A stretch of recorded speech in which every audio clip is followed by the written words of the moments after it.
హరే కృష్ణ. అందరికీ స్వాగతం. ఈరోజు మనం శ్రీమద్ భాగవతం 10వ స్కందంలో 87వ అధ్యాయాన్ని ఈరోజు చూద్దాం. 86 అధ్యాయాలు మనం కంప్లీట్ చేసుకున్నాం.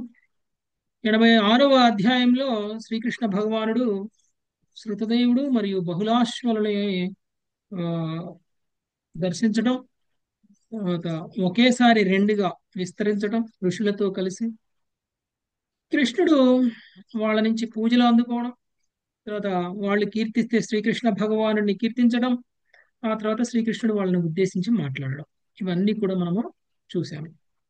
సో కృష్ణుడు ఇచ్చినటువంటి సందేశం ఎవరికైనా గుర్తుందా అండి? కృష్ణుడు ఏమి సందేశం ఇచ్చారు శృతదేవుడికి? బ్రాహ్మణులు కూడా మర్చిపోయారా? గురువులని సేవించాలి, గురువుల్లోనే నన్ను చూడాలి అని అన్నారు.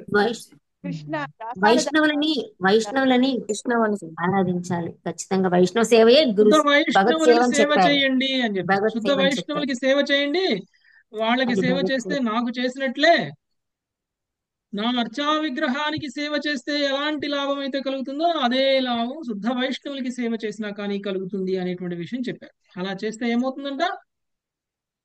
భగవత్ సేవ చేసిన భగవంతుడి యొక్క ధామానికి వెళ్ళొచ్చు అనేటువంటి విషయాన్ని చెప్పారు. అది సో వైష్ణవ సేవ మనకి ముక్తినిస్తుంది, శుద్ధ భక్తుల సేవ మనకి ముక్తినిస్తుంది. ఈ భూమి మీద శుద్ధ భక్తులు ఎవరు, శుద్ధ భక్తులు ఎవరు కాదో మనం చెప్పలేము. ఎవరికో సేవ చేసేసి మనం శుద్ధ భక్తులకి సేవ చేసాము అనేటువంటి భ్రమలో ఉండి మనం ముక్తిని సంపాదిస్తాము అని అనుకుంటాం.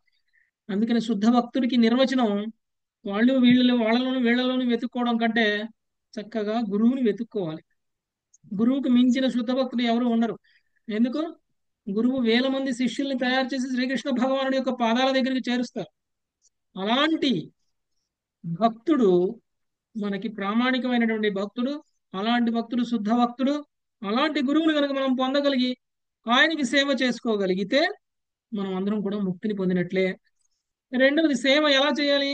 అందరూ వెళ్ళి గురువుకి సేవ చేయలేరు కదా, చామర విసరలేరు కదా, అందరూ వెళ్ళి గురువుకి పాదాలకి సేవ చేయలేరు కదా. మరి ఎలా చేయాలి గురువుకి సేవ? అంటే గురువుకి చేసేటువంటి సేవలు రెండు రకాలుగా ఉంటాయి. గురువుకి చేసే సేవలు రెండు రకాలుగా ఉంటాయి. ఒకటి వాపు సేవ, రెండు వాణి వాణి సేవ. సేవ. వాణి సేవ. వాపు సేవ అంటే ప్రత్యక్షంగా మీరు గురువు దగ్గర ఉండి సేవ చేయడం. వాణి సేవ అంటే ఆయన యొక్క ఇన్స్ట్రక్షన్స్ ని ఫాలో అవడం, ఆయన ఇచ్చినటువంటి ఉపదేశాలను ఫాలో అవడం, ఆయన మనకి ఏం చెప్పారో అది చేయడం. ఏకాదశి నియమాలు పాటించండి అని అన్నారు, ఏకాదశి పాటించాలి.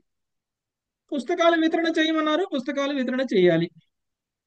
భగవద్గీత భాగవతం చదవమన్నారు, భగవద్గీత భాగవతం చదవాలి. ప్రచారం చేయమన్నారు, ప్రచారం చేయాలి. ఇదే మనం గురువుకి మనం చేసేటువంటి సేవ. ఎప్పుడైతే గురువు చెప్పినటువంటి ఉపదేశాలన్నింటినీ మనం తూచా తప్పకుండా పాటిస్తామో అప్పుడు మనము గురువుకి సేవ చేసినట్లే అవుతుంది. ఆ విధంగా మనము భగవంతుడి యొక్క ధామానికి చేరుకోవచ్చు. ఓకే, సో ఈ విధంగా కృష్ణుడు ఉపదేశం ఇవ్వడంతో ఈ అధ్యాయం కంప్లీట్ అవుతుంది. శృతదేవుడు బహుళాశ్వుడు కూడా కొద్ది కాలంలోనే వాళ్ళిద్దరూ కూడా ముక్తిని పొంది భగవంతుడి యొక్క ధామానికి చేరుకోవడం అనేటువంటిది జరిగింది. ఇక ఈ రోజు అధ్యాయంలో వేదమూర్తుల యొక్క స్థుతులు అనేటువంటిది మనం ఈరోజు చూద్దాం. సో ముందుగా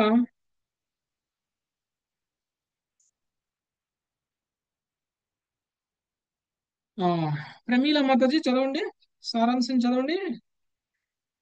87వ అధ్యాయం సారాంశం ప్రమీల మాతాజీ. గుర్రం ప్రమీల మాతాజీ. ఉషశ్రీ మాత చదవండి. హరే కృష్ణ ప్రభుజీ, దండవత్నం. 87వ అధ్యాయము వేదమూర్తుల స్థుతులు.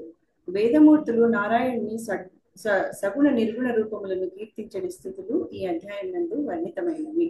వేదములు త్రిగుణాధీనమగు భౌతిక ప్రపంచములకు సంబంధించినవి కాగా, బ్రహ్మము ఆ త్రిగుణములకు పూర్తిగా అతీతమైనప్పుడు వేదములు నేరుగా పరమతత్వము అనగా బ్రహ్మమును ఎట్లు సూచించగలవని పరీక్ష మహారాజు శ్రీల సుఖదేవ గోస్వామిని అడిగెను. దానికి ప్రత్యుత్తరముగా సుఖదేవ గోస్వామి బదరికాశ్రమములో శ్రీ నారాయణ ఋషికి నారద మునికి జరిగిన తన పురాతన సంవాదమును వర్ణించెను. అట్టి పవిత్రాశ్రమమునకు వెడలిన నారదునికి కలాప గ్రామస్తులతో పరివృత్తుడై ఉన్న నారాయణ ఋషి దర్శనమివ్వగా ఆ ముని దేవదేవునికి అతని అనుయాయులకు నమస్కరించి ఇదే ప్రశ్నను అడిగి ఉండెను. పూర్వకాలమునందు జనలోక నివాసుల ఋషులు ఆ ప్రశ్నను చర్చించినట్టి వైనమును నారాయణ ఋషి దానికి ప్రత్యుత్తరముగా వర్ణించెను. పరతత్వ స్వభావమునందు జిజ్ఞాస కలవారై ఆ ఋషులందరూ ఒక మారు సనందరుని ఆ విషయంపై పలుకుటకు ఎంచుకొనిరి. నారాయణుని శ్వాస నుండి ప్రథమ ఉద్భవములుగా ప్రకటమైన అసంఖ్యాక వేదమూర్తులు సృష్టికి పూర్వము ఆ దేవదేవులు స్తుతించిన విధమును సనందనుడు వారికి తెలిపెను. పిదప అతడు ఆ విస్తృత స్థుతులను గానము చేసెను. వేదమూర్తులు చేసిన స్థుతులను సనందనుడు గానము చేయగా విని జనలోక వాసులు పూర్ణ సంతుష్టులైరి. పరతత్వము యొక్క నిజమైన స్వభావం పట్ల జ్ఞానవంతులై వారు సనందనుని పూజించిరి. ఈ విషయమును శ్రీ నారాయణ ఋషి వలన విని నారదముని కూడా అంతే సంతుష్టుడయ్యను. ఆ విధముగా నారదుడు భగవంతునికి నమస్కరించి పిదప తన శిష్యులకు వేదవ్యాసుని చింతకేగి తాను వినిదనంతయు అతనికి వివరించింది. ధన్యవాదాలు. Hare Krishna. Okay, so detail గా చూద్దామండి ఒక్కొక్క శ్లోకంలో ఏముంది ఈరోజు. సో లావణ్య మాతాజీ. శ్రీ పరీక్షువాచ శ్రీ పరీక్షుదువాచ బ్రహ్మాన్ బ్రహ్మణ్య నిర్దేశ్యే నిర్గుణే గుణవృత్తయః బ్రహ్మాన్ బ్రహ్మణ్య నిర్దేశ్యే నిర్గుణే గుణవృత్తయః పదం చరంతి శ్రుతయః సాక్షాత్ సదసత సరే పరే. పదం చరంతి శ్రుతయః సాక్షాత్ పదసతః పరే. శ్రీ పరీక్షిత్తు అడిగెను, ఓ బ్రాహ్మణుడా, వాక్కులలో వర్ణింపబడిన పరతత్వమును వేదములు ఎట్లు వర్ణించగలవు? వేదములు ప్రకృతి గుణములకు వర్ణనకు పరిమితమైనవి, కాని భగవానుడు భౌతిక ప్రకటములకు వాటి కారణములకు పరుడైనందున గుణరహితుడై ఉన్నాడు. భాష్యము. ఈ అధ్యాయమునకు వ్యాఖ్యానమును ఆరంభించుటకు ముందు శ్రీల శ్రీధర స్వామి ఇట్లు ప్రార్థించిరి. వాగేశ యస్య వదవే లక్ష్మీర్యస్య న వక్షసి యస్యాస్తే హృదయే సంవిత్తం నృసింహమహం భజే. ఎవ్వని వదనమున వాగీసులు వసించియుందురో, ఎవ్వని వక్షస్థలమున లక్ష్మీదేవి వసించునో, ఎవ్వని హృదయమునందు దివ్య చేతనాశక్తికి విలసితమై ఉండునో అట్టి నృసింహదేవుణ్ణి నేను భజింతును. సాంప్రదాయ విశుద్ధ్యర్థం స్వీయ నిర్బంధయంత్రితః శృతి స్తుతిమిత వాక్యం కరిష్యామి యథామతి. నా సంప్రదాయమును విశుద్ధమనర్చగోర్చు కార్యభద్రునై నా బుద్ధిని అనుసరించి వేదమూర్త స్థితులను సంక్షిప్తంగా వ్యాఖ్యానించెదను. శ్రీమద్ భాగవతం పూర్వై సార్థః సన్నిషేవితం మాయాతు తదపస్పృష్టముచ్చిష్టముపచీయతే. నా పూర్వీకుల వివరణములతో శ్రీమద్ భాగవతము ఇదివరకే చక్కగా పరిపూర్ణమైనది. వారు వసిగిన వివరణముల ఉచ్చిష్టంనే నేను ఏర్కొనుచుంటిని. శ్రీల విశ్వనాథ చక్రవర్తి ఠాకూర్లు ఇట్లు మంగళాచరమును కావించి ఉండిరి. మమ రత్న వనిగ్భావం రత్నాన్య పరిచన్వితః అసంతు సంతో జిహ్రేమిన స్వస్థాంత వినోదటు. విలువైన రత్నములను గురించి నాకేమీయును తెలియనప్పటికీ నేను రత్నముల వ్యాపారిగా అవుట పట్ల సత్పురుషులు నవ్వవచ్చును, కానీ కనీసము వారికి వినోదమును కలిగించుచున్నందున నేను ఎంత మాత్రము సిగ్గుపడటలేదు. నమేస్తి వైదుష్యసి నాపి భక్తి విరతిర్తకిన్న తదాపి లౌల్యాత్ సుదుర్గమాదేవ భవామి వేద స్తుత్యర్థ చింతామణి రాసి గృధ్ను. నాకు విద్య గాని భక్తి గాని వైరాగ్యం గాని లేనప్పటికీ కోటలో ఉంచబడినట్టి వేదస్థుతులనేది తాత్వికుల చింతామణిని తీసుకొనవలనని అత్యాసపడుచుంటిని. మాం నీచ తాయామా వివేకాయు ప్రవర్తతే పాతయితుం బలాచ్చే లికామ్యతః స్వామి సనాతన శ్రీ కృష్ణాంగ్రి బాస్తం కృతావలంబః.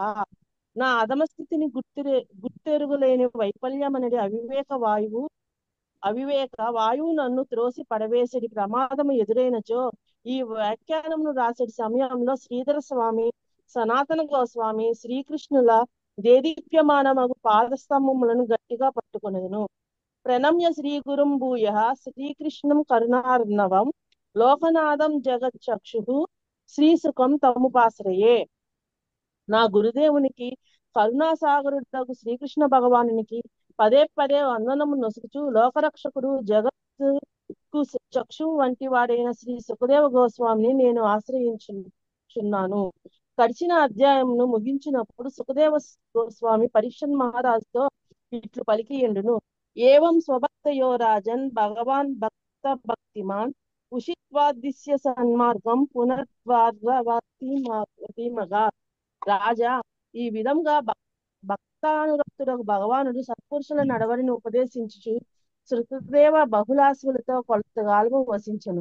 పిదపాతుడు ద్వారకకు తిరిగి వెళ్ళెను. ఈ శ్లోకం నందలి సన్మార్గం అను పదమును కనీసము 3 రీతులుగా అర్థం చేసుకొని వచ్చును. మొదటి దానిలో సత్ అనగా భగవద్భక్తులని, అందువలన సన్మార్గం అనగా భక్తి యోగ పదమని అర్థం వచ్చును.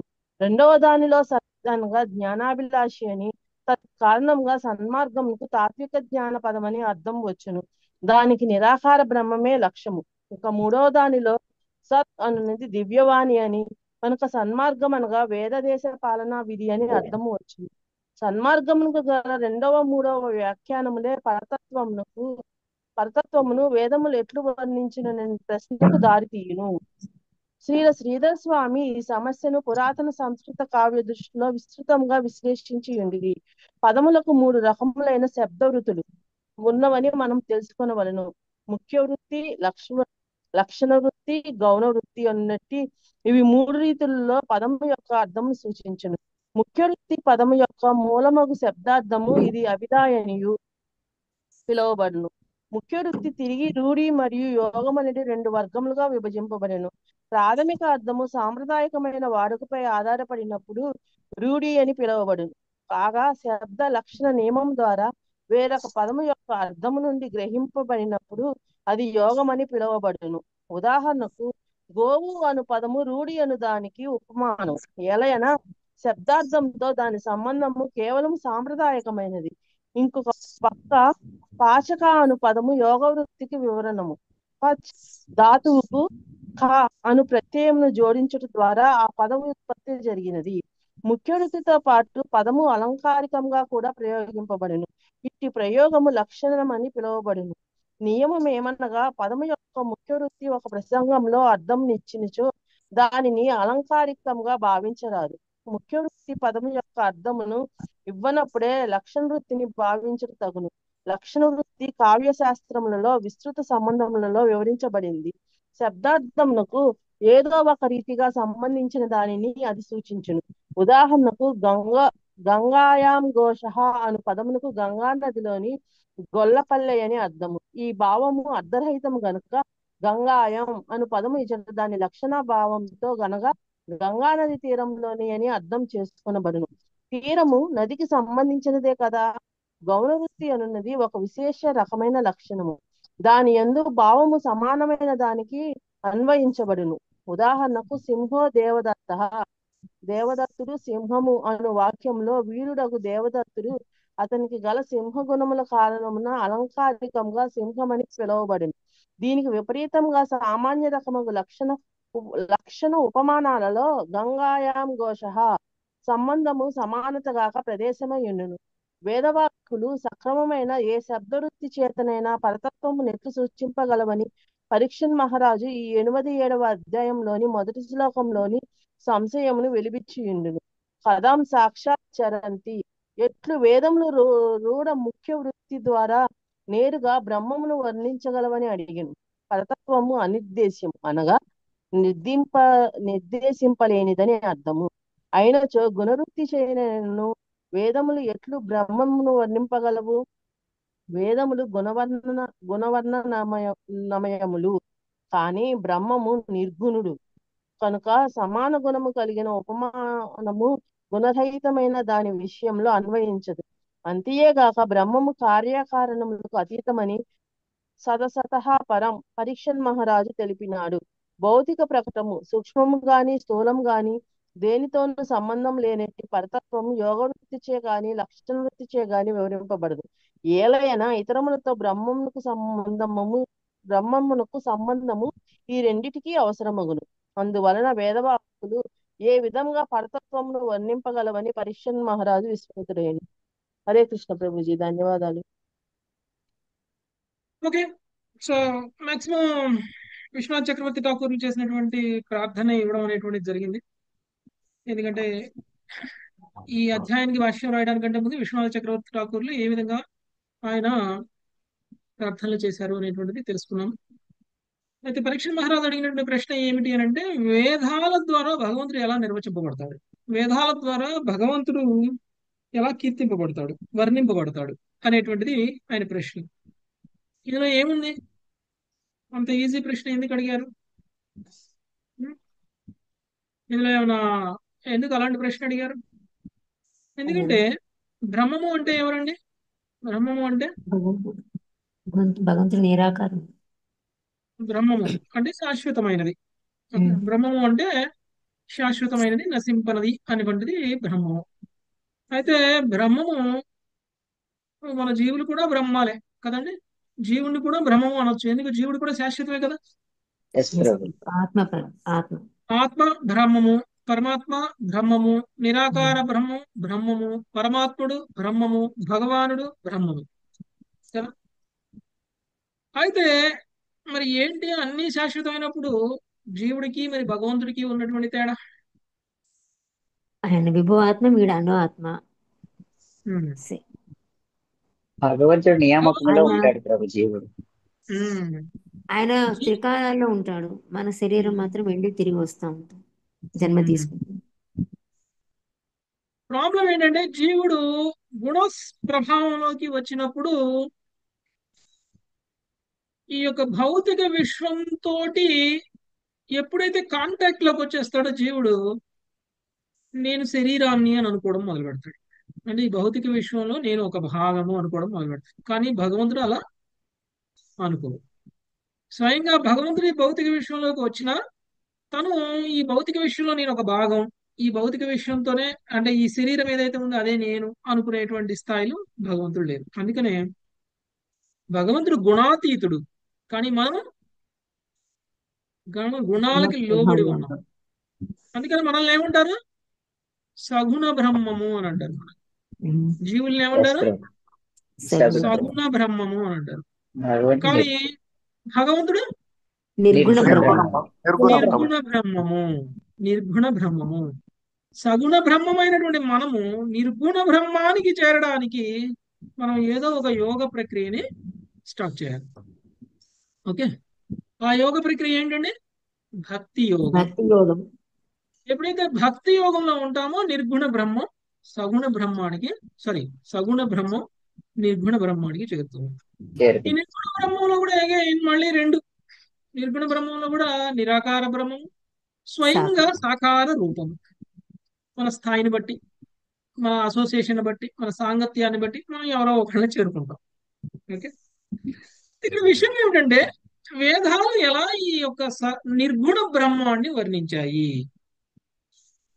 యాక్చువల్గా నిర్గుణ బ్రహ్మము అని అంటేనే మనకు అర్థమైపోవాలి గుణాతీతమైనటువంటిది అని అర్థం, ఈ భౌతిక విశ్వానికి పరమైనటువంటిది అని అర్థం. ఏదైనా సరే ఒక విషయాన్ని వర్ణించాలి అని అంటే భౌతికమైనటువంటి ఇంద్రియాలతో అర్థం చేసుకునే విధంగా వర్ణించాలి అని అంటే భౌతికమైనటువంటి పదాలను వాడాలి. ఆ వర్ణింపబడేటువంటిది భౌతికమైనటువంటి వస్తువు అయి ఉండాలి. అప్పుడు మనకి దాని గురించి అర్థమవుతుంది.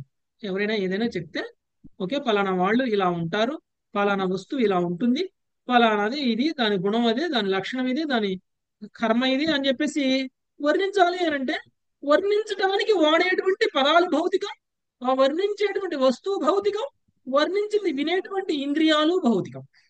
అప్పుడు మనకి దాని నిర్వచనం అర్థమవుతుంది కదండి. అలా కాకుండా అనిర్వచనీయమైనటువంటి నిర్గుణమైనటువంటి బ్రహ్మాన్ని వర్ణించడం ఎలా సాధ్యమవుతుందా? ఆధ్యాత్మికమైన వాడితోనే చెప్పాలి. ఉపమానాలతోటి వర్ణించాలి. డైరెక్ట్ గా వర్ణించడానికి పదాలు ఉండవు. భగవంతుని వర్ణించడానికి డైరెక్ట్ గా పదాలు ఉండవు. భగవంతుని వర్ణించడానికి కొన్ని ఉపమానాలతోటి వర్ణించాలి. అందుకనే మనకి వేదవాక్కులు డైరెక్ట్ గా అర్థం కావు మనకి. ఓకే. అందుకనే మనకి ఆచార్యులు దానికి వేదాంత సూత్రాలకి భాష్యం రాస్తే ఆ భాష్యం చదివితే మనకి భగవంతుడు అర్థమవుతారు. అంతేకాని భగవంతుడిని డైరెక్ట్ గా అర్థం చేసుకోవడం అనేటువంటిది సాధ్యం కాదు. ఈ వేదాంత సూత్రాలకి భాష్యం ఏమిటండి? ఎవరైనా చదివారా? భగవద్గీత భాగవతాలే ప్రభుజీ. ఇప్పుడు మనం వీటి వేదాంత ద్వారా సూత్రాలకి తెలుసుకుంటున్నాం. భాష్యం, ప్రామాణికత వేదాంత సూత్రాలకి భాష్యం శ్రీమద్ భాగవతం. భాగవతం. శ్రీమద్ భాగవతం చదివినటువంటి వాళ్ళందరికీ భగవంతుడు అర్థమవుతారు. అది చదవకుండానే నాకు భగవంతుడు అర్థం కావాలి అని అంటే అది సాధ్యం కాదు. ఓకే, అర్థమైందా? సో ఇప్పుడు వేదాలు ఎలా వర్ణిస్తున్నాయి అని అంటే వేదాంత సూత్రాల యొక్క భాష్యాలు, ఆ విధంగా మనకి వేదాలు భగవంతుడిని వర్ణిస్తున్నాయి. సో ఇది ఎలా సాధ్యమని పరీక్షిత్ మహారాజు సుఖదేవ గోస్వామిని ప్రశ్నించారు. సుఖదేవ గోస్వామి సమాధానం చెప్తారు. ఏం చెప్తారో విన్నాం. ఓకే, గుర్రం ప్రమీల మాతాజీ చదువుతారా? చదువుతా ప్రభుజీ. శ్రీ శుఖ ఉవాచ శ్రీ సుఖ ఉవాచ బుద్ధీంద్రియ మనః ప్రాణాం సృజత్ ప్రభు బుద్ధీంద్రియ మన ప్రాణాన్ జనానామ సృజత ప్రభు మాత్రార్థం చ భవార్థం చ ఆత్మనే కల్పనాయ చ. మాత్రార్థం చ భవార్థం చ ఆత్మనే కల్పనాయ చ. సుఖదేవ గోస్వామి పలుకును, జీవులు ఇంద్రియ భోగ కోరికలలో నెలకొనగలుగుటకు కామ్యకర్మ రతులగుటకే పదే పదే జన్మలను పొందుటకు, ఉన్నత జన్మలను బడయుటకు, తుట్టతుదకు మోక్షమును సిద్ధింపజేసుకున్నటకు భగవానుడు వారి బుద్ధి, ఇంద్రియములు, మనస్సు, ప్రాణములను సృజించెను. భాష్యము. సృష్ట్యారంభములో బద్ధజీవులందరూ విష్ణు భగవానుని దివ్యదేహం నందు నిద్రాణ స్థితిలో ఉన్నప్పుడు జీవుల లాభము కొరకై బుద్ధి, మనస్సు మున్నగు ఆవరణలను సృజించి ఆ దేవదేవుడు సృష్టి కార్యమును ఆరంభించును. ఇచ్చట తెలుపబడినట్లు విష్ణువు సర్వస్వతంత్రుడు కాగా జీవులు అతనికి అధీనులు. అనగా కేవలం జీవుల కొరకే భగవానుడు ఈ బ్రహ్మాండమును సృజించినాడని మనం ఎరుగవలను. కరుణయే దీని ఏకైక ఉద్దేశము. జీవులకు స్థూల సూక్ష్మ దేహములను వసిగినాడే భగవానుడు వారిని ఇంద్రియ భోగ ప్రాప్తికి, మానవ జన్మలో ధర్మార్థ మోక్షములకు సమర్థులను చేయును. ప్రతి దేహంలో బద్ధజీవుడు తన ఇంద్రియములను భోగము కొరకు వినియోగించును. కానీ మానవ జన్మను పొందినప్పుడు అతడు జీవితమందలి వివిధ దశల్లోని పలు కర్తవ్యములను కూడా తప్పక నెరవేర్చవలసి ఉండును. ఆ కర్తవ్యమును అతడు శ్రద్ధతో నెరవేర్చినచో భవిష్యత్తులో మరింత ఉత్తమముగా సుఖమును అధికముగా పొందగలడు. లేనిచో అతడు పతనము చెందును. చరమముగా జీవుడు సంసార విముక్తుడు కాగోరినచో ముక్తి పదము సర్వదా లభ్యమై ఉన్నది. కేవలము మోక్ష పదమే కాదు, ధర్మకామముల నడి క్రమానుగత పురోగతి పదము వంటి భగవానుడసిగడి అన్నింటి యొక్క ప్రాధాన్యమును ఈ శ్లోకమునందు పదే పదే ప్రయోగింపబడిన చ మరియు అను పదము సూచించునని శ్రీల విశ్వనాథ చక్రవర్తి ఠాకూర్లు వ్యాఖ్యానించిరి. జీవులు తమ అన్ని ప్రయత్నములలో సాఫల్యమునకు భగవత్కరుణ పైననే ఆధారపడుదురు. బుద్ధి, ఇంద్రియములు, మనస్సు, ప్రాణము లేకుండా జీవులు దేనిని సాధించలేరు. స్వర్గప్రాప్తి గాని, జ్ఞాన పవిత్రం గాని, అష్టాంగ యోగ సిద్ధి గాని, శ్రవణము, భగవన్నామ కీర్తనలతో ఆరంభమయ్యే భక్తి యోగ విధానమును అనుసరించుట ద్వారా వనగూడెడి విశుద్ధ భక్తి గాని అవి లేకుండా సాధ్యపడదు. బద్ధజీవుల సంక్షేమమునకు భగవానుడు ఇన్ని సౌకర్యములు ఏర్పాటు చేసినచో నిరాకారుడు ఎట్లు కాగలడు? పరతత్వము నిరాకారమనడి మాట అటుంచి అతని నిజగుణములను గురించి ఉపనిషత్తులు సుదీర్ఘ చర్చ జరిపినవి. ఉపనిషత్తులచే వర్ణితుడైన పరమపురుషుడు గౌణ భౌతిక గుణముల నుండి దూరుడయ్యను. సర్వజ్ఞుడు, సర్వశక్తిమంతుడు, సర్వనియామకుడు, విశ్వవ్యాప్తముగా పూజనీయ భగవానుడు కర్మఫల ప్రదాత సచ్చిదానంద నిధి అయి ఉన్నాడు. యహ సర్వజ్ఞ సా సర్వ విద్యస్య జ్ఞానమయం తపః. సర్వజ్ఞుడగు ఎవ్వని నుండి సర్వజ్ఞాన శక్తి వచ్చునో అతడే అందరిలోనూ బుద్ధిమంతుడు అనే ముండకోపనిషత్తు 1.19 పలికినది. బృహదారణ్యకోపనిషత్తు 4.422 3.723 1.2.4 మాటలలో సర్వస్య వాసి సర్వస్యేశానః అతడే ఎల్లరకు ప్రభువు, నియామకుడు. ఇహ పృథ్వీన్యాం తిష్టన్ పృథివ్యా ఆంతరః అతడు ధరణి యందు నిలిచి దాని యందు వ్యాప్తమై ఉండును.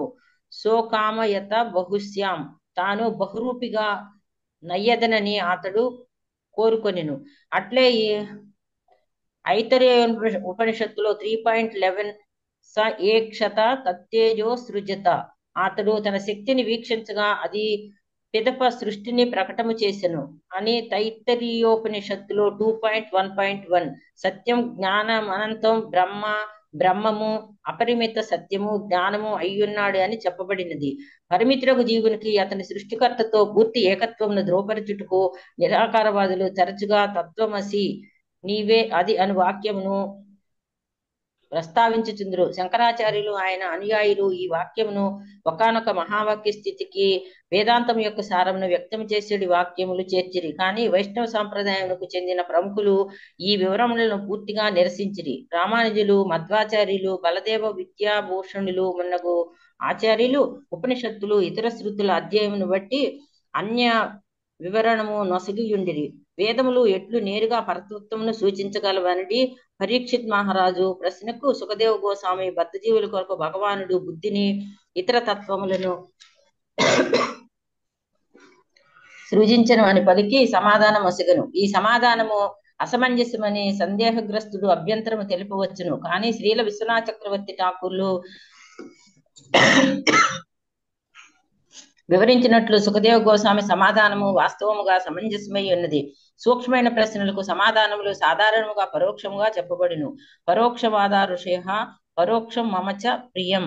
ఋషులు మంత్రములు గూఢమగు వాక్యములు పలుకుచుందురు. నేను కూడా అట్టి రహస్య వర్ణనలతో ప్రీతి చెందుదును అని స్వయముగా శ్రీకృష్ణుడే ఉద్ధవునకు బోధించును. భాగవతము 11.21.35. ప్రస్తుత సందర్భంలో ఎవ్వరి పక్షమున పరీక్షిత్ మహారాజు ఈ ప్రశ్నను అడిగినో అట్టి మాయావాదులకు ప్రత్యక్ష సమాధానము అర్థము కాదు.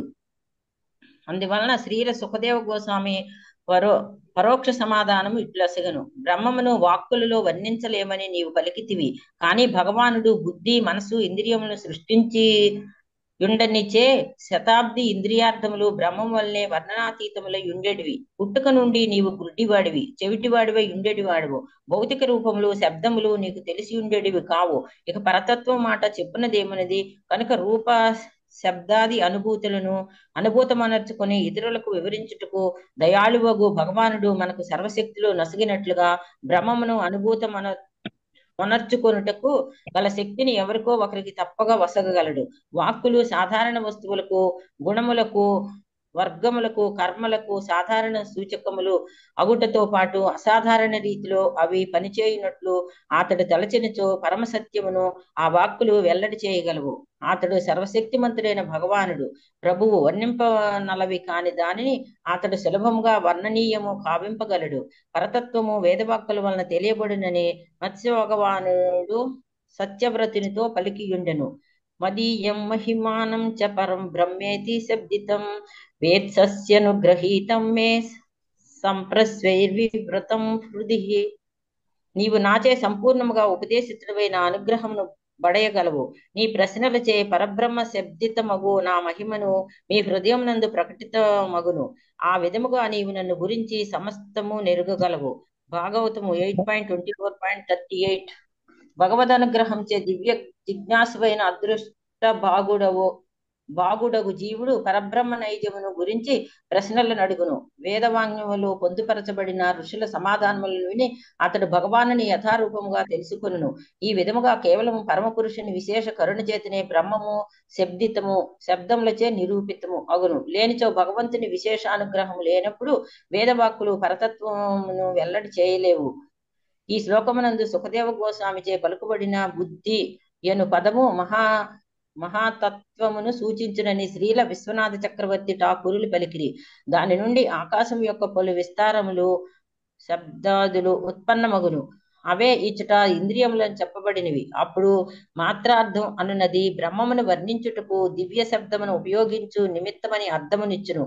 కేవలం ఆ ప్రయోజనము కొరకే భగవానుడు ఆకాశమును శబ్దమును ఉత్పన్నము చేయుటకు ప్రకృతిని ప్రేరేపితము కావించును. సృష్టి ప్రయోజనం యొక్క మరింత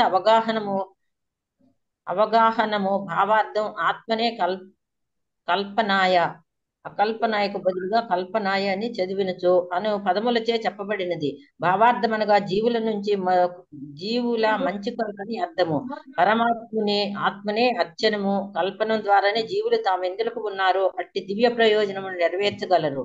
బుద్ధిని మనసును ఇంద్రియములను జీవుడు దివ్యమగు పవిత్రీకరణ స్థితికి తెచ్చినప్పటికీ తెచ్చినప్పటికిని తేనప్పటికిని అవి భగవద్వచనము కొరకు ఉపయోగించుటకే ఉద్దేశించబడినవి. పవిత్రులైన భక్తులు పవిత్రులు కానట్టి భక్తులు ఇరువురును తమ బుద్ధిని మనసును ఇంద్రియములను భగవదర్చనలో ఏ విధముగా వినియోగించగలరో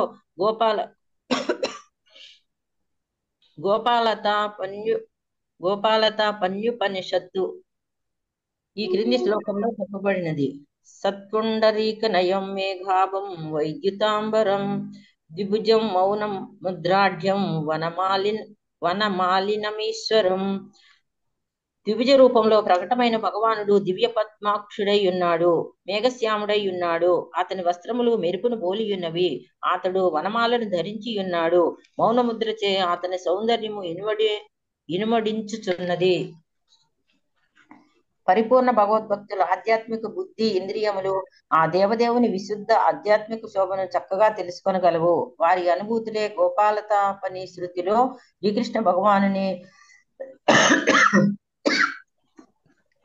శ్రీకృష్ణ భగవానుని నయనములు సౌందర్యము వస్త్రముల యొక్క పోలిక కమలము మేఘము మెరుపుతో చెప్పబడినది. ఇంకొక ప్రక్క పవిత్రీకరణ విధానములో ఉన్నట్టి సాధన భక్తులు భగవానుని అపరిమిత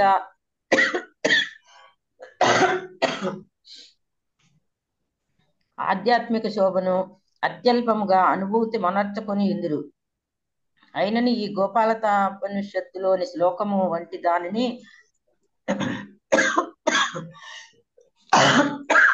నేను చదువుతాను మాతాజీ, రెస్ట్ తీసుకోండి. ఈ గోపాలతాపనిషోపనిషత్తులోని శ్లోకము వంటి దానిని విని వారు తమ శక్త్యానుసారము భగవత్ చింతనలో నెలకొనేది. భగవంతుని పూర్తిగా అనుభూతమనుచుకొనుటను లేదా అతని శరీర కాంతినైనను నిష్టగా ధ్యానించుటను నేర్వనప్పటికీ సాధకులు మేము భగవద్ ధ్యానంలో ఉన్నాము అని తలచుచు ఆనందింతురు. అపార కరుణా తరంగములలో ఓలలాడుచు భగవానుడు కూడా ఈ భక్తులు నన్ను ధ్యానించుచున్నారు అని తలచుచుండును. వారి భక్తి పరిపక్వమైనప్పుడు అతడు వారిని తన చరణముల చెంతకు చేర్చుకుని తన ఆంతరంగిక సేవలో వారిని నియుక్తులను కావించును. ఈ విధముగా భగవంతుని సాకార రూపములను అతని కరుణ చేతనే వేదములు ఎరుగగలవని నిర్ణయించడమైనది. ఓకే, సీక్రెట్స్ ఉంటాయి. ఓకే, సీక్రెట్స్ అనేటువంటివి డైరెక్ట్ గా మనకి బయటపడవు.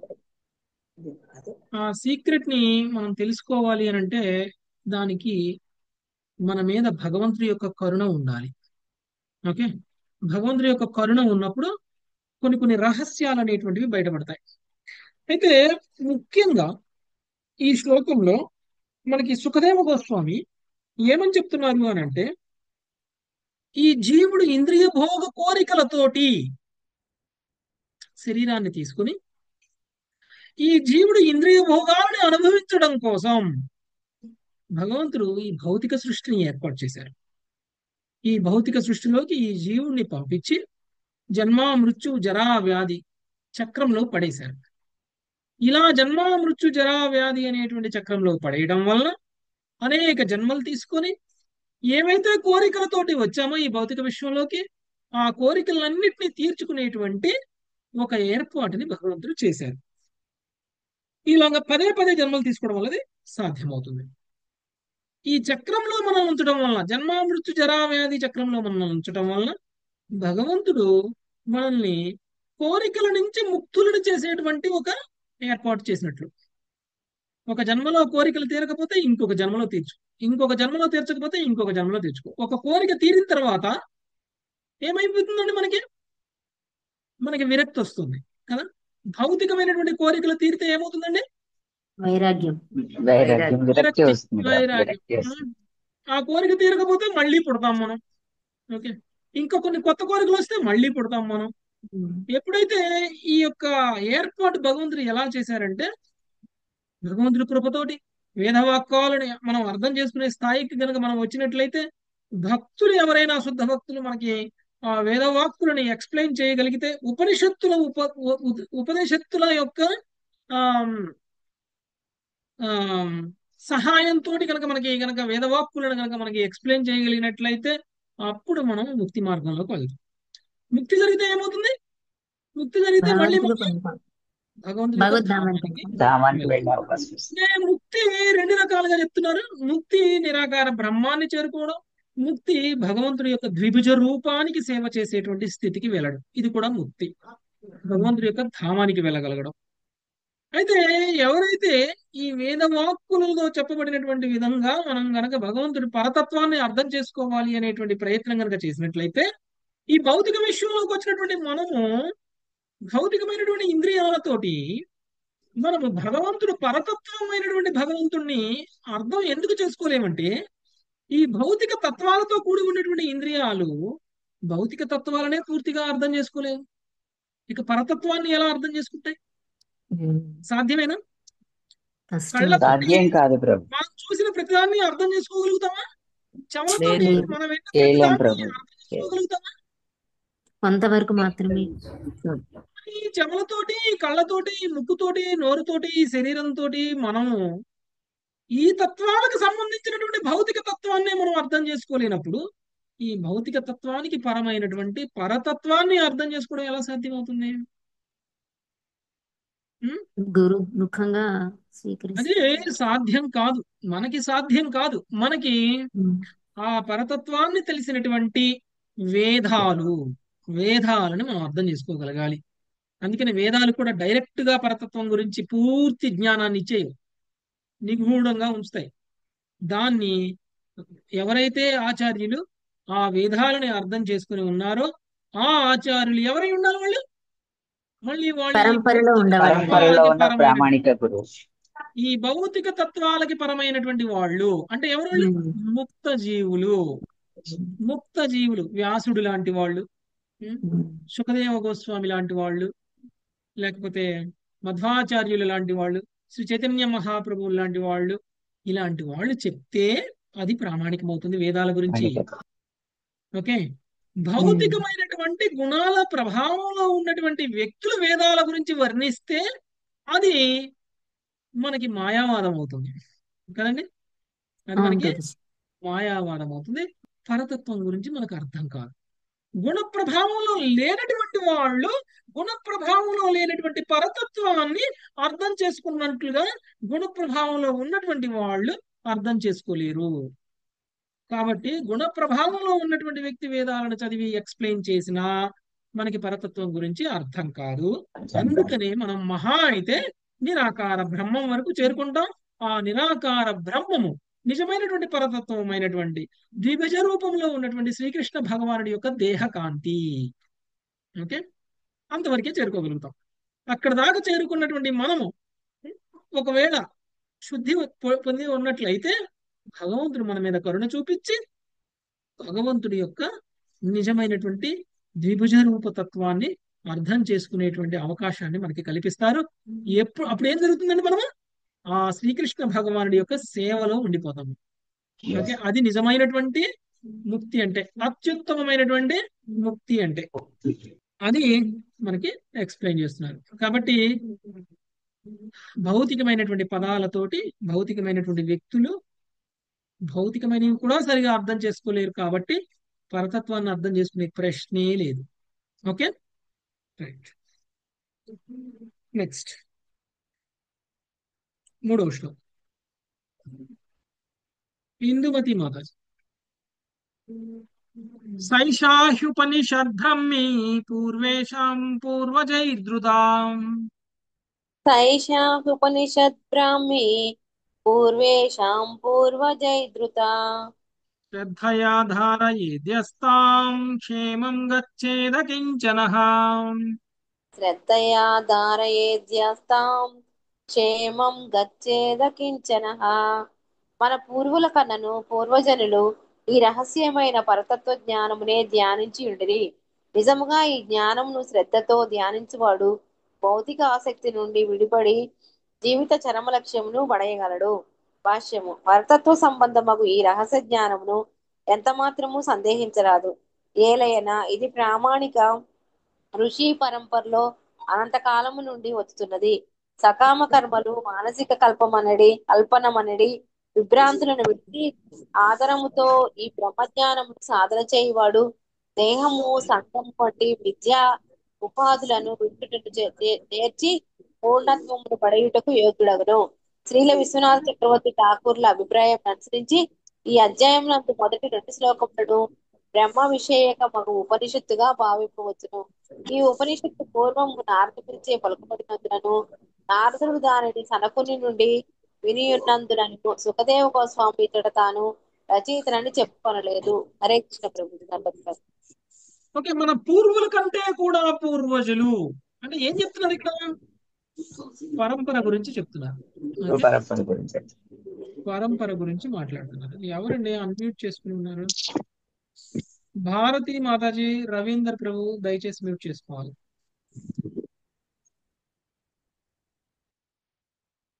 ఓకే ఓకే, సో మన పూర్వజుల కంటే కూడా పూర్వజులు అంటే పరంపర గురించి మాట్లాడుతున్నారు. ఓకే, ముందు పరంపరలో ఉన్నటువంటి ఒక ప్రామాణికమైనటువంటి ఆచార్యుడి ద్వారా ఈ రహస్యాన్ని తెలుసుకోవాలి. ఏంటి ఆ రహస్యం? పరతత్వం. ఓకే, పరతత్వానికి సంబంధించినటువంటి జ్ఞానం. ఓకే, యాక్చువల్ గా ఇందాటి శ్లోకంలో మనకి భావంలో చెప్పినట్లు మనము ఏదో ధ్యానం చేస్తున్నాము, ధ్యానంలో నిరాకార బ్రహ్మాన్ని ధ్యానం చేస్తున్నాము, లేదంటే శబ్దాన్ని ధ్యానం చేస్తున్నాము, లేదు అంటే శ్రీకృష్ణ భగవానుని ధ్యానం చేస్తున్నాము. ఇన్ని రకాలుగా ధ్యానాలు చేసేటువంటి వాళ్ళు ఉంటారు. యాక్చువల్గా ధ్యానము అనేటువంటిది ప్రస్తుతం కలియుగంలో ఒక వీక్నెస్ అయిపోయింది ప్రజలందరికీ. ఓకే, మనం అందరం కూడా ధ్యానం చేస్తే మనసు ప్రశాంతత వస్తుంది, ధ్యానం చేస్తే మనం భగవంతుని అర్థం చేసుకోగలుగుతాము, ధ్యానం చేస్తే మనకి ఆధ్యాత్మిక పురోగతి వస్తుంది అని మనం అనుకొని అలాంటి ధ్యాన ప్రక్రియ ద్వారా మనకి మన దగ్గర నుంచి డబ్బులు తీసుకొని మరి మనకి ధ్యానం నేర్పేటువంటి ప్రయత్నం చేస్తుంటారు. ఓకే, ధ్యానం ఎలా చేయాలి అని నేర్పేటువంటి ప్రయత్నాలు చేస్తుంటారు. అందులో భాగంగానే శబ్దాన్ని ధ్యానం చేయడం, వెలుగుని ధ్యానం చేయడం, అయితే పిరమిడ్ ధ్యానం, ఇలా 100 రకాల ధ్యానాలు సృష్టింపబడ్డాయి. ఓకే, నిజానికి ఇవన్నీ కూడా వైదిక సంస్కృతి ప్రకారంగా మనం ధ్యానం చేయాల్సినటువంటి ప్రక్రియ కాదు. ఓకే, దాని వలన మనకి ఎలాంటి ఆధ్యాత్మిక ఉన్నతి లభించదు. మహా అయితే సిద్ధులు వస్తాయి, అది కూడా మీరు గొప్పగా ధ్యానం చేస్తే. లేదు అని అంటే ఏమీ రాదు. ధ్యానం పేరుతో నిద్రలో పోతాం. ఓకే, ధ్యానం పేరుతో నిద్రలో పోతూ నేను ధ్యానం చేస్తున్నాను అనేటువంటి భావనలో ఉంటాం. భగవంతుడు కూడా వాళ్ళని ఇలా కొన్ని సంవత్సరాల పాటు, 1000 సంవత్సరాల పాటు, 1000 జన్మల పాటు ధ్యానం చేపిస్తారు. ఏదో ఒక రోజు నిరాకార బ్రహ్మం వరకు చేర్పిస్తారు. ఆ తరువాత శుద్ధ భక్తుల సాంగత్యంలోకి తీసుకొచ్చి ఆ తరువాత ధ్యానం కాదు నాయన ముఖ్యం, భగవంతుడి యొక్క సేవ ముఖ్యం అనేటువంటి విషయాన్ని తెలుసుకున్న తరువాత అప్పుడు భగవంతుడి యొక్క ధామానికి వెళ్ళేటువంటి అవకాశం ఉంటుంది. అంటే ధ్యాన ప్రక్రియ ద్వారా భగవంతుడిని చేరుకోవాలి అని అనుకున్నటువంటి వ్యక్తి ఈ భౌతిక విశ్వంలో 1000 జన్మలు ఎత్తి భగవంతుని అర్థం చేసుకోలేకపోతున్నాడు. కానీ ధ్యానము అనేటువంటిది ఒకవేళ భగవంతుడి యొక్క సాకార రూపాన్ని గనక ప్రతిష్ఠించుకొని చేయగలిగినట్లయితే ఆ ధ్యానము మీకు చాలా తొందరగా భగవంతుడి గురించి అర్థం చేసుకునేలా చేస్తుంది. ఓకే, సో ధ్రువుడు కూడా ధ్యానం చేశాడు కదండి. ధ్రువుడు దేని మీద ధ్యానం చేశాడు? నిరాకార బ్రహ్మం మీద చేశాడు. ఆయన రూపం భగవంతునే మీద చేశారు ప్రభు, ప్రభు. విష్ణు భగవాన్ రూపం చతుర్భుజ మీద, నారాయణ రూపం మీద ధ్యానం చేశారు ఆయన. అవును. విష్ణువుని మీద ధ్యానం చేశారు ఆయన. అందుకనే ఆయనకి 5 నెలల్లోనే సిద్ధి లభించింది. కానీ వేరే ఋషులందరూ కూడా, తపస్సులందరూ కూడా వాళ్ళ కుటుంబాలను వదిలేసి, వాళ్ళ యొక్క ఊర్లను వదిలేసి, అడవులకు వెళ్ళిపోయి, అరణ్యాలకు వెళ్ళిపోయి, హిమాలయాలకు వెళ్ళిపోయి మరి ధ్యానం చేసి కూడా సాధించినటువంటిది, జన్మల పాటు చేసి కూడా సాధించినటువంటి ప్రగతిని ధ్రువుడు 5 నెలల్లోనే ఎందుకు సాధించాడు? సాకార ఎందుకంటే రూపం కదా. ఆయన ధ్యాన లక్ష్యం సరి అయినటువంటిది. ఆయన ఏం చేశాడు? నారదుడు ఏం చెప్పారు? నీ ఆరాధ్య దైవమైనటువంటి నారాయణుణ్ణి నీ హృదయంలో ప్రతిష్ఠించుకో ఫస్ట్, ఆ తరువాత ఆ రూపాన్ని ధ్యానించు అని అన్నారు కదా నారదుడు. సాకార రూపాన్ని ధ్యానించుకోండి. అందుకనే ఆయనకి చాలా త్వరగా ఆయనకి సాధన కంప్లీట్ చేసుకోగలిగారు. లేదు అంటే కొన్ని 1000 జన్మలు ఆయనకు కూడా పట్టుండేవి. సో ఇదంతా ఎప్పుడు సాధ్యమవుతుంది అని అంటే పరంపరలో ఉన్నటువంటి గురువులు తెలియచేసినప్పుడు సాధ్యమవుతుంది. ఆ పరంపరలో ఉన్నటువంటి గురువులు కృష్ణుడితో కనెక్ట్ అయి ఉంటారు కాబట్టి కృష్ణ ద్వారా పొందినటువంటి జ్ఞానము భౌతికమైనటువంటిది ఎప్పటికీ కాదు. కృష్ణుడి ద్వారా పొందినటువంటి ఈ వేద సారాంశము భౌతికమైనటువంటిది ఎప్పటికీ కాదు. కాబట్టి నిర్గుణమైనటువంటి ఈ జ్ఞానము, నిర్గుణమైనటువంటి ఈ పరతత్వాన్ని చాలా ఈజీగా మనకి తెలియజేస్తుంది. పైగా నిర్గుణులైనటువంటి భగవంతుడి యొక్క భక్తులు, శుద్ధ భక్తులు, గురు పరంపరలో ఉన్నటువంటి గురువులు మనకి ఎక్స్ప్లెయిన్ చేస్తారు కాబట్టి ఆ జ్ఞానం మనకి చాలా సులువుగా అర్థమవుతుంది, ఉపమానాలతో సహా. అందుకనే మనం కూడా నిర్గుణులుగా మారగలుగుతాం. అప్పుడు మనకి భగవంతుడి గురించి పూర్తి జ్ఞానం వస్తుంది. ఆ తర్వాత మనం భగవంతుని తెలుసుకోగలుగుతాం. ఓకే ఓకే నెక్స్ట్ 4వ శ్లోకం. సునీత ఖండం. అత్ర తే వర్ణయిష్యామి గధాం నారాయణాన్వితం అత్ర తే వర్ణయిష్యామి గాథాం నారాయణాన్వితం నారదస్య చ సంవాదం ఋషేర్నారాయణస్య చ. నారదస్య చ సంవాదం ఋషేర్నారాయణస్య చ. భావం: ఈ సందర్భంలో నేను దేవదేవుడగు నారాయణునికి చెందిన ఒక గాథను నీకు చెప్పెదను. అది శ్రీ నారాయణ ఋషికి నారద మునికి ఒక మారు జరిగిన సంవాదమునకు సంబంధించినది. భాష్యము: దేవదేవుడగు నారాయణుడు వక్తగాను వర్ణిత కథాంశముగాను రెండు రీతిలో ఈ గాథతో సంబంధమును కలిగి ఉన్నాడు. హరే కృష్ణ ప్రభుజీ, ధన్యవాదాలు. ఓకే, నేను దేవదేవుడు నారాయణునికి చెందినటువంటి ఒక గాథను నీకు చెప్పేదను. అది శ్రీ నారాయణ ఋషికి నారదమునికి ఒక మారు జరిగినటువంటి సంవాదమునకు సంబంధించినది. ఎవరండి నారాయణ ఋషి? వ్యాసుల వారు గురించి. నారాయణ ఋషి నరనారాయణుల్లో నారాయణుడు. నారాయణ బద్రికాశ్రమంలో ఉన్నారు చూసారా నారాయణ ఋషి. ఓకే, భగవంతుడి యొక్క అవతారమే, భగవంతుడే స్వయంగా నరనారాయణులో అవతరించినప్పుడు ఆ నారాయణుడికి నారదుడికి మధ్య జరిగినటువంటి సంవాదాన్ని ఇప్పుడు నేను నీకు వివరిస్తాను అని సుఖదేవ గోస్వామి తెలియజేస్తున్నారు. ఓకే, నెక్స్ట్ 5వ శ్లోకం. రంగదేవి మాతాజీ. ఏకదా నారదో లోకాన్ పర్యటన్ భగవత్ ప్రియ ఏకదా నారదో లోకాన్ పర్యటన్ భగవతి ప్రియః సనాతనం ఋషిం దృష్టం యయౌ నారాయణాశ్రమం. సనాతనం వృష్టిం ద్రష్టుం యాయౌ నారాయణాశ్రమం. భగవంతుని ప్రియభక్తుడగు నారదుడు ఒక మారు లోక పర్యటన గావించుచు సనాతనుడైన నారాయణ రుచిని దర్శించుటకు ఆయన ఆశ్రమంకు వెళ్ళను. హరే కృష్ణ. ధన్యవాదాలు. ఓకే, నరనారాయణులు ఎందుకు అవతరించారండి? మనల్ని ఉద్ధరించడానికి ప్రభుజీ. ఎలా?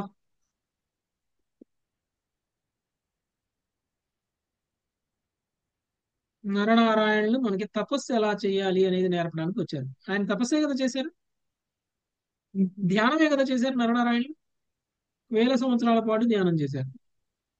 నరుడి తర్వాత నారాయణుడు, నారాయణుడి తర్వాత నరుడు, నరుడి తర్వాత నారాయణుడు వచ్చి సహస్ర కవచుడిని చంపారా లేదా?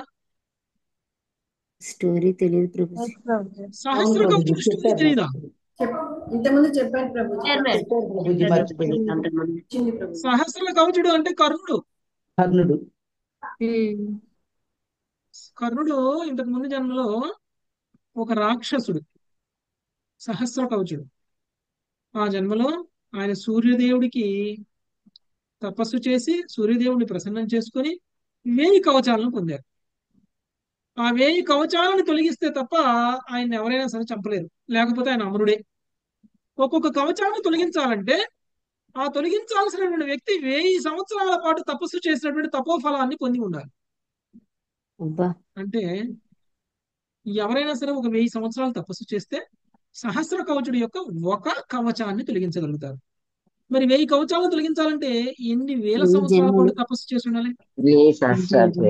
అంటే ఒక మనిషి తన జీవన కాలంలో తపస్సు చేసి సాధించలేనటువంటి శక్తి ఆయన దగ్గర ఉంది. ఓకే, సో ఒక్క నిమిషం.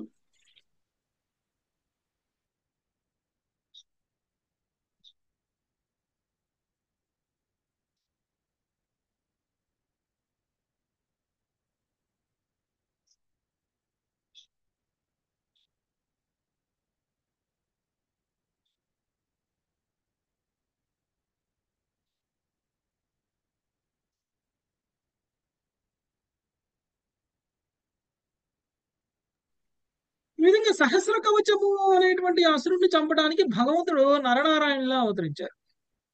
నరనారాయణలా అవతరించి ఒక 1000 సంవత్సరాలు నరుడు తపస్సు చేసి ఆ తపోఫలంతో వచ్చి ఈ యొక్క సహస్ర కవచుడితోటి యుద్ధం చేస్తే అప్పుడు ఒక కవచాన్ని తొలగించేసరికి ఆయన ఆ సహస్ర కవచుడు నరుణ్ణి చంపేస్తారు.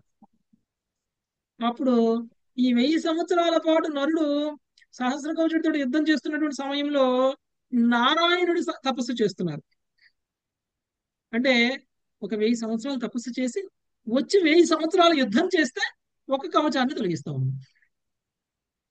సో 1000 సంవత్సరాలు యుద్ధం చేసిన తర్వాత ఒక కవచాన్ని తొలగించేసరికి నారాయణుడు రెడీ అయిపోతారు. నారాయణుడు వచ్చేసి ఈ సహస్ర కవచంలో యుద్ధం చేయడానికంటే ముందు నరుణ్ణి బతికిస్తారు. ఆయనకి 1000 సంవత్సరాలు తపస్సు చేసిన ఫలితం ఉంది కదా, ఆ ఫలితంతో నరుణ్ణి బతికించి ఆయన తపస్సుకు పంపించి ఈయన మళ్ళీ ఇంకో 1000 సంవత్సరాల పాటు సహస్ర కవచంతో యుద్ధం చేస్తారు. చేసి రెండవ కవచాన్ని తొలగిస్తారు. రెండవ కవచాన్ని తొలగించిన తర్వాత ఆయన శక్తి, ఆయన తపోఫలం అయిపోయింది ఇంకా అప్పటికే. అప్పుడు మళ్ళీ నరుడు వస్తారు. నారాయణుడు తపస్సుకు పంపిస్తారు. నారాయణుడు తపస్సుకు పంపిస్తారు. సో నరుడు యుద్ధం చేసి మూడో కవచం తొలగిస్తాడు. ఆ తర్వాత నారాయణుడు వచ్చి 4వ కవచం, నరుడు వచ్చి 5వ కవచం, నారాయణుడు వచ్చి 6వ కవచం. ఆ విధంగా ఒకళ్ళ తర్వాత ఒకళ్ళు వచ్చి 999 కవచాలు తొలగించేశారు. అప్పటిదాకా వీడికి బుద్ధి లేదు. వీడికి బుద్ధి రాలేదు. ఒకళ్ళ తర్వాత ఒకళ్ళు వచ్చి నాకున్న 1000 కవచాలను తొలగిస్తున్నారు అనేటువంటి విషయం ఇంకా అర్థం కాలేదు. వీళ్ళు నన్నేం చేస్తారులే, నేను అమరుణ్ణి అని అనుకున్నాడు. ఎప్పుడైతే 999 కవచాలు తొలగించేశారో అప్పుడు ఇంకొక కవచం తొలగిస్తే నేను చచ్చిపోతాను అని అనుకున్నాడు. అప్పుడు ఆయన ఏం చేశాడంటే పారిపోయాడు. అక్కడి నుంచి పారిపోయి సూర్యదేవుడి దగ్గరికి వెళ్ళాడు. సూర్యదేవుడి దగ్గరికి వెళ్ళి, అయ్యా నువ్వు ఇచ్చిన వరంతో నేను అమరుడుగా ఉండాలి అని అనుకుంటే ఈ నరనారాయణులు నన్ను మోసగించి 999 కవచాలు తొలగించేసి ఒకటే కవచం ఉంచారు. ఇప్పుడు కనుక నేను నీ శరణులోకి రాకపోతే వాళ్ళు నాకున్న ఈ కవచాన్ని కూడా తొలగించేసి నన్ను చంపేస్తారు. కాబట్టి నన్ను నువ్వే రక్షించాలి అని సూర్యదేవుడిని అడిగాడు. అడిగితే సూర్యదేవుడు, నువ్వు నా లోకంలోనే ఉండు, నా లోకంలో నువ్వు ఉన్నంతకాలం నిన్ను నరనారాయణులు ఏం చేయలేరు అని చెప్పాడు. నరనారాయణులు వెతుక్కుంటూ వచ్చారు సూర్య భగవానుడి దగ్గరికి. సూర్య భగవానుడి దగ్గరికి వచ్చి, ఆ సహస్ర కవచుడు అనేటువంటి రాక్షసుడు నాకు వదిలిపెట్టు, లేకపోతే కనుక నేను సూర్యుడు అని కూడా చూడకుండా నిన్ను కూడా ధ్వంసం చేస్తా. అంటే సూర్యుడు నరనారాయణని వేడుకొని, నేను ఈ భక్తుడిని, నా కోరిక తీర్చండి, వీడు నా భక్తుడు, ఈ నా భక్తుడిని నేను రక్షించాలి అని అంటే మీరు నాకు వాగ్దానం చేయాలి, వీడు నా దగ్గర ఉన్నంత కాలం వీడిని నేనేం చెయ్యను అని చెప్పేసి. ఆ తర్వాత కుంతీదేవి దూర్వాసముని ఇచ్చినటువంటి ఒక మంత్రాన్ని ప్రయోగించి సూర్యదేవుడిని ప్రసన్నం చేసుకుని ఒక పుత్రుని ఇయ్యమని కోరుకుంటే, నా దగ్గర ఉన్నది ఒకడు సహస్ర కవచుడు, వాడిని ఇచ్చేస్తాను తీసుకో అని చెప్పేసి వాడిని ఇచ్చేశారు. వాడే కర్ణుడు. అప్పుడు ఒకే కవచం ఉంటది కదా ప్రభుజీ? అప్పుడు ఒకటే కవచం ఉంటది కాబట్టి ఆయన ఆ కవచంతోనే పుట్టారు. ఆయన ఆ కవచం ఉన్నంత కాలం ఆయన ఎవరు ఏం చేయలేరు. వీడు ఇక్కడ పుడతారని తెలిసే నరనారాయణులు మళ్ళీ కృష్ణుడు అర్జునుడిగా మళ్ళీ అవతరించారు. ఓకే, ఎప్పుడైతే కర్ణుడు వచ్చాడో క్షణం కూడా ఆగలేదు. కృష్ణుడు అర్జునుడు నరనారాయణులు ఇద్దరు మళ్ళీ వచ్చేసి సహస్ర కవచుడిని చంపేయడానికి ప్లాన్ చేసేసారు. కాబట్టి కర్ణుడి గురించి గొప్ప గొప్పగా మాట్లాడుకునేటువంటి వాళ్ళకి, గొప్ప గొప్పగా చెప్పే వాళ్ళకి లెసన్ ఏంటంటే, కర్ణుడు మీరు విన్నంత గొప్పవాడు ఏం కాదు. ఓకే, కర్ణుడి గురించి మీరు చూసిన సినిమాలో చూపించినంత గొప్పవాడేం కాదు. ఓకే, కర్ణుడు అంత గొప్పవాడు అయితే ద్రౌపదిని ఎందుకు వస్త్రాపహరణ సమయంలో దుర్యోధనుడికి దుశ్శాసనుడికి సలహా ఇచ్చి మరి వస్త్రాపహరణ చేపించాలని ప్రయత్నం చేస్తాడు కదా? యాక్చువల్ దుర్యోధనుడి ఆలోచన కాదు. అంటే ఆయనలో రాక్షస గుణం అనేది ఇంకా ఉంది కాబట్టి రాక్షస గుణాలు ఇంకా ఉన్నాయి ప్రభు.